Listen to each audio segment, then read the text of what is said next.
রাজশাহী বিশ্ববিদ্যালয়ে পোষ্যকোটা স্থগিত করেছে সিন্ডিকেট সভা। এর প্রতিবাদে কাল কমপ্লিট শাটডাউন কর্মসূচি ঘোষণা করেছেন শিক্ষক, কর্মকর্তা ও কর্মচারীদের একাংশ। বিকেলে উপাচার্যের আহ্বানে বিশ্ববিদ্যালয়ের জরুরি সিন্ডিকেট সভা হয়। শিক্ষক লাঞ্ছিতের ঘটনা তদন্তে 5 সদস্যের অভ্যন্তরীণ তদন্ত কমিটি ও বিচার বিভাগীয় তদন্ত কমিটি গঠন করা হয়। এছাড়া যথাসময়ে রাকসু নির্বাচনের ভোট গ্রহণ অনুষ্ঠিত হবে। এদিকে এর প্রতিবাদে কাল কমপ্লিট শাটডাউন কর্মসূচি ঘোষণা করেছেন শিক্ষক, কর্মকর্তা ও কর্মচারীদের একাংশ। পোষ্যকোটা স্থগিত ও শিক্ষক লাঞ্ছিতের প্রতিবাদে পূর্ণ দিবস কর্মবিরতি পালন করেন শিক্ষক, কর্মকর্তা ও কর্মচারীরা। বিশ্ববিদ্যালয়ের শহীদ বুদ্ধিজীবী চত্বরে অবস্থান নিয়ে কর্মবিরতি পালন করেন তারা।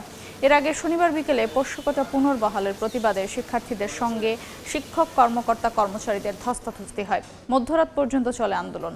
পরে পোষ্যকোটা স্থগিতের সিদ্ধান্ত জানায় বিশ্ববিদ্যালয় প্রশাসন।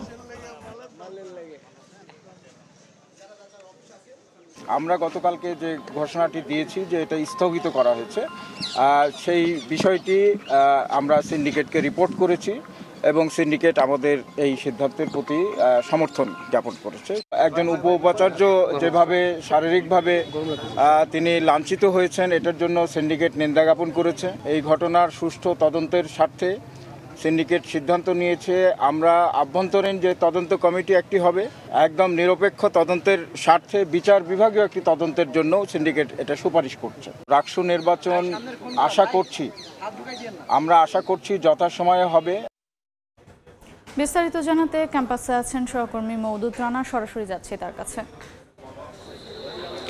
রাজশাহী বিশ্ববিদ্যালয়ের উপাচার্যের বাসভবনে সিন্ডিকেট সভা অনুষ্ঠিত হয়েছে। সেই সিন্ডিকেট সভায় বেশ কয়েকটি সিদ্ধান্ত হয়েছে। তার মধ্যে আলোচিত যে পোষ্যকোঠা, সেটি আসলে স্থগিত করা হয়েছে, যেটি গেল শনিবার রাতে উপাচার্য এর আগেই স্থগিত করেছিলেন। বাতিলের ব্যাপারে তারা যেটি বলছেন যে এই পোষ্যকোঠা সম্পূর্ণরূপে বাতিল করতে হলে বেশ কিছু ধাপ অনুসরণ করতে হয়, সেই প্রক্রিয়া তারা শুরু করবেন। তবে শিক্ষার্থীরা বলছেন যে তারা এতে সন্তুষ্ট নন, তারা বলছেন যে এটি সম্পূর্ণরূপে বাদ দিতে হবে। অন্যদিকে উপাচার্য সহ কয়েকজন শিক্ষকের উপর তাদের ধাক্কা, ধস্তাধস্তি এবং লাঞ্ছিত করার ঘটনায় দুটি তদন্ত কমিটি গঠিত হয়েছে। একটি অভ্যন্তরীণ তদন্ত কমিটি যেখানে 5 জন শিক্ষক থাকবেন এবং তারা 7 কার্যদিবসের মধ্যে তাদের প্রতিবেদন জমা দিবেন। অন্যদিকে একটি বিচার বিভাগীয় তদন্ত কমিটি গঠিত হবে, সেই তদন্ত কমিটি দ্রুত সময়ের মধ্যে প্রতিবেদন জমা দিবেন।